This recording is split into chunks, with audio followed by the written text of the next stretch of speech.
What's going on, people? We are Tottenham TV here at just here at the Tottenham Hotspur Stadium just after the Legends game, 6-2 to Spurs.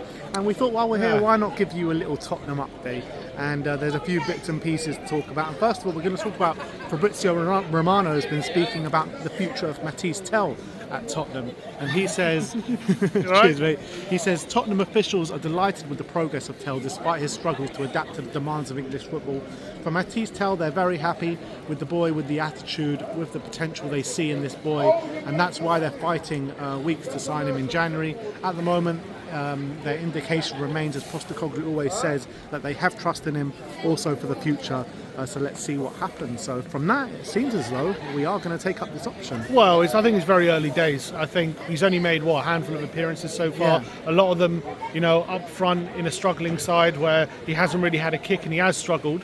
He looked a bit better out wide, but I guess we haven't really seen too much of him in that position so far. So I think from a fan's point of view, watching him, I think it's way too early to judge him and say whether he's good enough or not. Obviously, he has scored one goal. He's bright in some moments, but let's be honest, we haven't been overly impressed so far, I think, from the performances we've seen. But look, the guy's 19, so he's still a teenager. So I think he's clearly got a lot of potential. We've seen that in his spurts of Bayern and obviously in little spells, flashes here at Tottenham. So I think at the moment, I doubt any decisions being made. But I think if they were to, I was saying in the when we did keep loan sell, I reckon if we were to make the decision tomorrow, I reckon Spurs would take up the option and risk it, I think. It's a big risk, though. £60 million. It is, but as I say, if you could still get return on that, even if it doesn't quite work out, I think teams would still buy him if you are looking to sell him. That money back. No, you probably won't make the money back if he really flops. But I'm saying a lot of clubs would when you got a player of that potential, of that age, if it doesn't work out, you can still resell him, I think. If it doesn't work out. Depends how badly it goes, I guess. Yeah, I know, that's fair. But you can always loan him out as well or something like that, and maybe he does well on a loan deal and then you can recoup some money. So I think it would be worth the risk. And you say 60 million's big, but you know what? It doesn't even, 60 million, yeah, it is big, don't get me wrong, it's not nothing. And especially with how we spend, that's like the upper echelons of what we spend. Close to our record signing. But in this market, day and age, we spent 50 on Brennan, it doesn't really get you anything unbelievable these days. It can do, I guess. It depends if you spend smartly.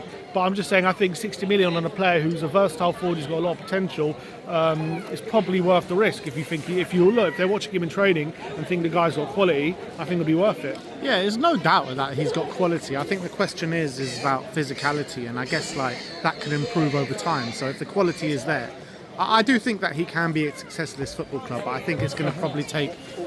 Cheers, Thank you, mate. I think it's going to take a bit longer probably than we all expected. Look, the guy's 19, so there's no need to put on the amount of pressure on him that we do. But I guess the reason is because it's a loan deal. So we're judging him. We were ready to buy him outright. Never mind the loan deal. We wanted to buy him outright. But in a weird way, buying him outright in January is a smarter move than loaning him, because you kind of want to give him that time to develop. And if you're just judging him on a 6-month loan, is that really enough time to judge him on when he's 19? Yeah. Let's move on. We're going to talk about Romero now. And Argentinian journalist called Edu Burgos says that Tottenham defender Romero is deeply upset by the way Spurs medical team handled his injury after the game when Argentina played Uruguay. He said that I'm grateful that the national team's medical team was able to get me out of a bad moment. He didn't mention obviously anything about the Spurs medical team, but journalist Edu Burgos, who obviously has probably got some inside tracks on that, has said that he's deeply upset by them. Yeah, and obviously we've heard some things about the medical team. How competent or lack of competence, and a lot of people are upset by how they do things or whatever it is. I don't know what they're doing wrong, but clearly what they're doing right. Yeah, what are they doing right? That's a fair point. I think Romero being upset with them is not a good sign whatsoever. We know that Spurs have been looking to change, the head of medical and all these different things. And we know as well, if you cast your mind back to December when he got that injury, Romero, against Chelsea, the Argentinian press, I think it was, what's his name, the really reliable guy, was it Gaston or something? He was saying it's 6 weeks, and he's usually really reliable. And it ended up being, 4 months? So I don't know if they did something wrong. This has been happening all season with various different players. It's not just Romero. I know. Well, mainly with Romero and Van de Ven. But I'm saying Romero. But this injury wasn't a case of. I know that he came back against Chelsea after a toe injury and then got this thigh injury. But it's not like he came back early. Although he did come back in training in January, didn't he? Yeah, for and a then we didn't day, see him again. and then we didn't see him again. So. Look, I don't know what went on there, but clearly the whole thing has been, if he's upset by it, he feels like it's probably been mismanaged from the medical department. And which if isn't someone great. like Romero, who's obviously got big stature at this football club, part of the leadership group, what does the rest of the team feel about them? You know what I mean? Yeah, and I'm unsurprised if they're also not happy with a lot of things. And we know that we can see this season, players coming back and then their first game back, they get re-injured again. So It's many different happened cases. time So and time many again. different So cases. I think definitely from what we can see on the outside, there's definitely a problem with the medical team and stuff like that. I think that's the assumption I would make from the evidence that I can tell. But what we do about that and how we change that. I mean, obviously, I don't know how these medical teams work and how easy it is to just change them and all these different things. But it looks like we are trying to do that, and it looks like that we are trying to kind of appoint different people. But that obviously takes time to kind of reap the benefits from that, doesn't it? I don't think you just change a medical team and then bam, the next day you're fine. You know what I mean? It probably takes time. The problem is, over the course of the years, when Jose's spoken about the medical team, Conte's spoken about the medical, and we've had different medical teams all over the course of the years. They seem to be getting worse and worse and worse. Or maybe we're not very good at hiring medical. Clearly, I think that's clear. What we need is a medical team recruiter. We need We need the Fabio Paratici of medical team recruiters. On potential transfers, Team Talk, not the most reliable source, says that Tottenham have entered the race now with Manchester United for the signing of Sunderland midfielder Jude Bellingham. Joe Bellingham. Jude Bellingham. With 4 goals and 3 assists this season for Sunderland. And look, the goal contribution don't tell his whole story of the season, because he's actually been really good for Sunderland this season. Yeah, and I know there's been a lot of talk about him. I think a lot of the talk is obviously because he's Jude's brother, but within his own right, he's actually had a really good season. But we have a lot of midfielders who are similar age of him, so giving them all game time if we were to sign him would be very, very tricky, I think, especially if we're not in Europe next season. So I don't know if we sign him or not. Next up, the Footy Insider saying, shock horror, that Tottenham would prefer to sign Mark Gehi over Fikayo Tomori this summer. Doesn't surprise me. That is like one of the most shocking pieces of news that I've heard. They also go say that Gehi is still Spurs' top target as they look to improve their defence. However, Tomori is another name on the list as well. Yeah, when it comes to Gehi, I really like him. I think he's done so well at Palace, and I think he would be a really good signing with us. Obviously, we made a bid supposedly in January for him, which was everyone was quite shocked that they made that deadline day bid. Last day, 70 million. Yeah, sure. Palace, give us your best defender. On the last day of the window. I still kind of believe that it's relying on Romero leaving to sign him, but people will say, oh, but we made that bid in January, but I kind of feel like we made that bid for show. I don't really think we made that bid seriously to get him in. Otherwise, we would have gone for him earlier in January. So, for me, I like him. I think he would be a really good replacement for Romero if that was to happen. I think he's a better player than Tomori as well. I do prefer him to Tomori. Obviously, miles better. He's going to be more expensive than Tomori, that's for sure. Yeah. I like him. Rejected us, didn't he, in January? He did. He said he wanted to stay at Milan because Conte Sal just got appointed, and all of a sudden he started playing, I think. So I don't think he's moved any higher up the pecking order since he's rejected us, to be honest. I don't think he's seen much game time.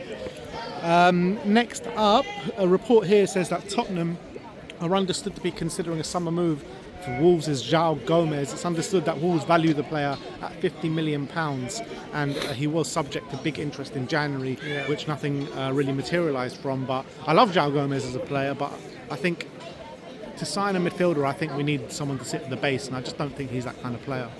Yeah, I kind of feel like he would be like a replacement for like someone like Sarr, I feel, if we were to get him in. And unless we're thinking of letting Sarr go, I think... Right now he is a better player than Sarr, though. Yeah, probably. I'll probably agree with that. I think he's just got a bit more on the ball to his game. I think ceiling-wise, I think they're quite similar, but I think Sarr's got a bit more work to do with his ability on the ball. I think João Gomes is a bit better, like his dribbling and things like that, maybe his passing as well. I just think he's a more developed player, João Gomes. Yeah, one sec. Yeah, I think he's more developed. I do agree with that. But he's, a year or two older, potentially. So, I mean, obviously it's not a lot, but I like Jude Gomes. We were heavily linked to him last summer. I wouldn't mind him this summer if we were to beef up that midfield, but we obviously need a 6 on top of him. And whether we're going to spend 50 million on him, and then we're going to sign a 6, and then we're going to sign a winger and a centre back for 70 million, like all of a sudden you're getting close to 200 million. You know what I mean? I don't know if we're going to spend that much. We bloody well should be spending that much, because that's how much we need to spend to we're take not us on to going the to. next level, though. Last but not least, Mati Moretto says that Atletico Madrid recently acquired about signing midfielder Rodrigo Bentancur. The Spanish club tested the waters for Bentancur back in June, but whether they have been any concrete negotiations has been uncertain. I mean, me and Sim had a big debate, didn't we, on Friday, saying I was like, no way is Bentancur getting in that Atletico midfield. But yeah, even if he does go there, I mean, he on the back of a really good performance from for Uruguay, by the way, against Argentina. I mean, I don't really see him going to Atletico.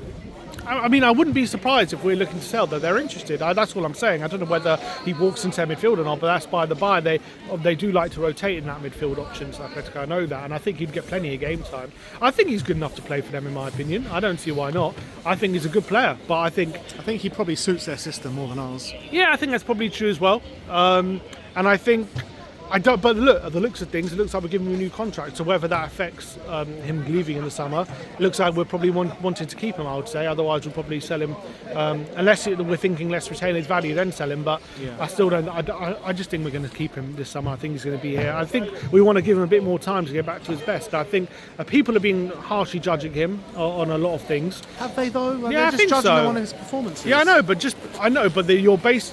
Since he's come back from his injury, I think he's played like 20 games in total. Like, that's not enough, really, to be getting back to your best after what he's been through, in my opinion. So I still think he needs a bit more time. He's been very, very stop-start, and I still think I think we've seen flashes, but I think whenever he seems to get going, he seems to pick up an injury or a concussion or something that seems to hamper him again. And I think, look, I agree. What we've seen has been inconsistent, and it's not been good enough when it comes to what we need in that position from him. But I still believe there's a real good player in there, and I wouldn't just be desperate to sell him just yet. Yeah, I mean, look, I'm not desperate to sell him. I'd much more prefer to sell Yves Bissouma, like I said before. Like, if it's a case of having to keep one of them, obviously I'd rather keep Rodrigo Bentancur. And if we are to keep him, I think he needs to prove over the course of next season that he's the guy for us. And I think it's probably going to be one more season for him to prove his worth. Yeah, that's fair, but I think we should give him that season. All right, well, there you have it. That is your Tottenham update right here live from the Tottenham Hotspur Stadium. Thank you, everyone, for joining us today. Like, subscribe and comment, and as always, come on, you Spurs.